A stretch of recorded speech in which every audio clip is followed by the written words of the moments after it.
Chunya yom filitika nano Wanu TV dakika piara deka bicho kar ngechawa dek beko deko piniro matin nyati oringi deni satika chelki Pat Robert La Ruby studio kany Pat lemo deko o billion piara bira bichel ye magi kwala tunku malo me Uganda actually they are locating igi chene billion piara rio we ngwen lao billion piara rio we boro teso billion pierario wi angwen mane ne michulo Dyang pa dano ma oru wenyi kar me lweny ma pat mo bedi tunko mala me lweny pala kwena pa la det Joseph coin gitika wajo ni the 28,000 the number of households that have already benefited from the restocking program, so 28,000 have benefited gitika wajo chana eni merge welkil Dyang and value pa Dyang en mer beni million a shell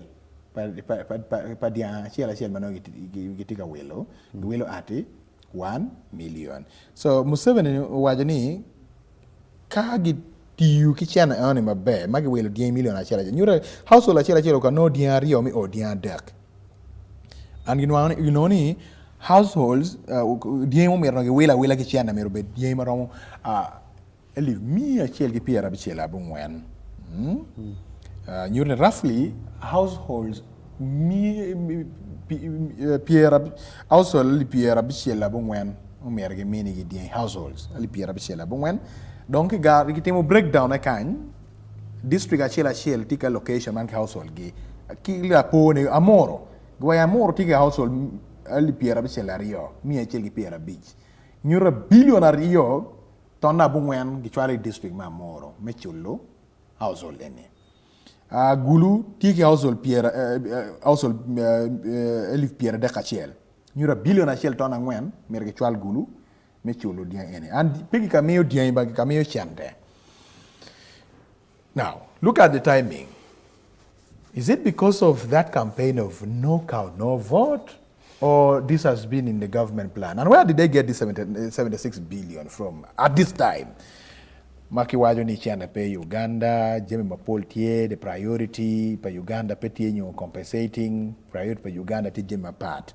But we have seen the money has been released, 76 billion, and this is through the office of the Prime Minister to help in coordination and the give out of this Dyang.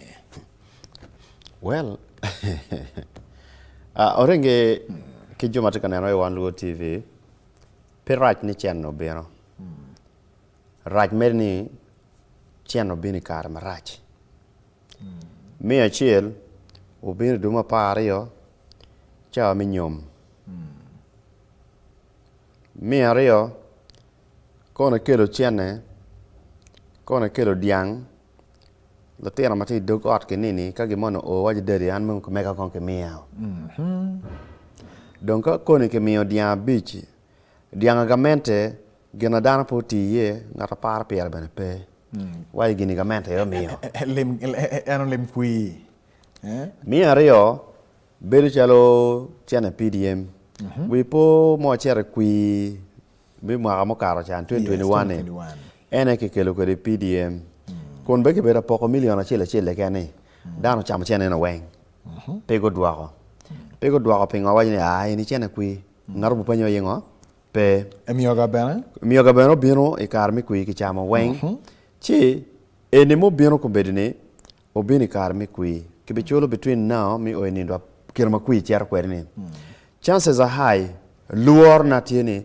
mi achel chen romo o ching dano piembe tika bino makom chene mir mi chene tie dana bulanyo chene niyo mi ario tika bino e karma lotino tika dokwede gankwan ka piki nera mabe ma piki kelo kom Dyang maki mi dano kid maki wai ke bechulo chene ne buchara e chulo jimu kana matino tene including wanyom anyway olora tikenyo ngo mano Gamente roma temana renge ana nero chalo mi achiel kaki wache chien no bino pe Dyang o chare Dyang welki Dyang ka in pe welo ki Dyang chido no mi ro pe nong now attach a condition to it.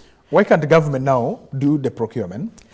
Kadonki wa eki mini Gamente yo team procurement Ci dong kuo mi channel very team of the PM we pay come deal mana chelo chama chelandi deal bero wele million di office of the prime minister karme covid ene ci chok ene deal bero ka kar wele million par bor ini wele deal million par bor tika wele ngo che kon wan ko mer ke kerwane deal Dyang chilling million di million cheli ke bi chawo ni ke wele Dyang chel million beach no ron kete wayni ke wele exotic one pot exotic wan mete ke mi million beach ring barrio ichuk Dyang cher chewel Dyang igir million chela gena beach boli motaka cheria match cherwel Dyang kono chelengali mia ber itingiri daga chete ko cher lum minono lum tie awachi chi that is where we're going to say the restocking easy okay amero kwanyene from one of the comments manero la mera Gloria lake okero conditions ma eno tamane